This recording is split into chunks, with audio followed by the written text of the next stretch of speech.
Hey guys, my name is Wes, and you're watching Wes Nichols TV, and today I'm reviewing Resident Evil: The Final Chapter. Resident Evil: The Final Chapter is a 2017 sci-fi horror action film starring Milla Jovovich, Larter, and Iain Glen. It's directed by Paul W.S. Anderson, and is the sixth, and as the title says, final chapter in the Resident Evil franchise. My favorite thing about this film, and this is not a negative, is the fact that this is the conclusion. And by that I mean, this film franchise started in 2002. That was 15 years ago. I was 10 years old. I strictly remember being at my dad's house watching this on DVD when the laser wall thing happens and the guy gets cut into millions of pieces. Spoiler alert. Spoiler alert. I remember that scene vividly. The laugh that I did when I made a small joke afterwards. I have really enjoyed this franchise. Sure, Part 3 is not good. Part 4 is okay and Part 5 is okay, but this franchise has been a part of my growing up, and so to see a moment where I can probably be like, this is how it ends, it's done, I kind of like how it ends. Like, this actual story point, it ties it all together fairly well. It's a little cheesy for my taste, but I liked it. And so, I will give them huge positives for making a series that is honestly, probably not the greatest, but lasts this long, feel consistent for the most part, and give me a, pretty decent payoff. Good on you guys. Also, I loved how much action was in this film.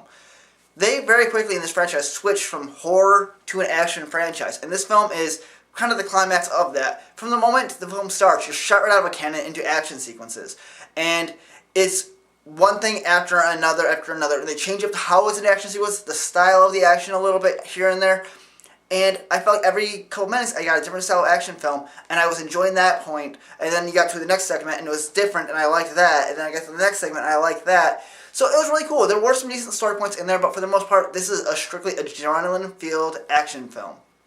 So I'm talking about it, guys. I got some teeth pulled this week, and I'm still kind of feeling it. I also really liked seeing Milla Jovovich once again in this, action role. I think she's a really good, badass hero chick, and I really just dig her in this movie. Larter's really good in it. I also like the throwbacks, calling back to, like I said, that laser scene in the first movie. To see them go back to where it all began is just awesome. It really just hits me like my nostalgia heart going. It gets like, oh yeah, I remember this. And it really works. It makes me enjoy the film a lot more, so that's other positive to it. But no film is perfect, and this is the Resident Evil franchise, and so that would have been an insane standard to hold it to. So here are some of the negatives. First off, the dialogue is kind of choppy. There are points where they're talking, and they say those three words are like, I know, but you're saying, yes, I'm saying that. And it's like, who talks like that? And it's just, you hear it, it's jarring. Pull me out of the film a little bit. So that is a huge negative right there. Because it had been a little bit here and there, not a big deal. But it was like half of the dialogue in this film was like that, and so it was really annoying to me. On top of that, you have great action sequences, but half the time it's shot way too close, so you get that far away shot, then you're back in real close, and you're seeing this, and then you're seeing that, and you can piece it together and get what's going on, but had they just pulled it away a little bit and let you see the action like in John Wick did, then I feel like the action is a lot higher a payoff because you feel like you're actually watching them do all of it versus just quick cut, quick cut, quick cut, shaky cam for a second, quick cut. It's okay. It's just not my preferred method of watching action, so that's another negative. And then the overall story, like I said, it's fine for the Resident Evil franchise. They're not built on their stories, but I feel like they never really grabbed onto what. I really like the story from the first Resident Evil film. I also like the story from Apocalypse. I think that's a great story. But after that point, their whole storytelling, focus always fell off for me, and they never really get that back in this film. So that's another negative.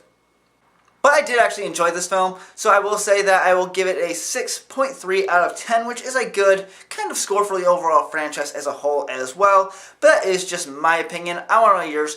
Is this your favorite Resident Evil film? Which is yours? Mine personally is Apocalypse. I really enjoy that film. Let me know what yours is in the comment section down below, and while you're down there, click that like button right over here. Click subscribe right over there. Click on any of the links over here to watch any of my other reviews that I have up there. You can follow me on Twitter at WesNichols14. Have a great night. Bye.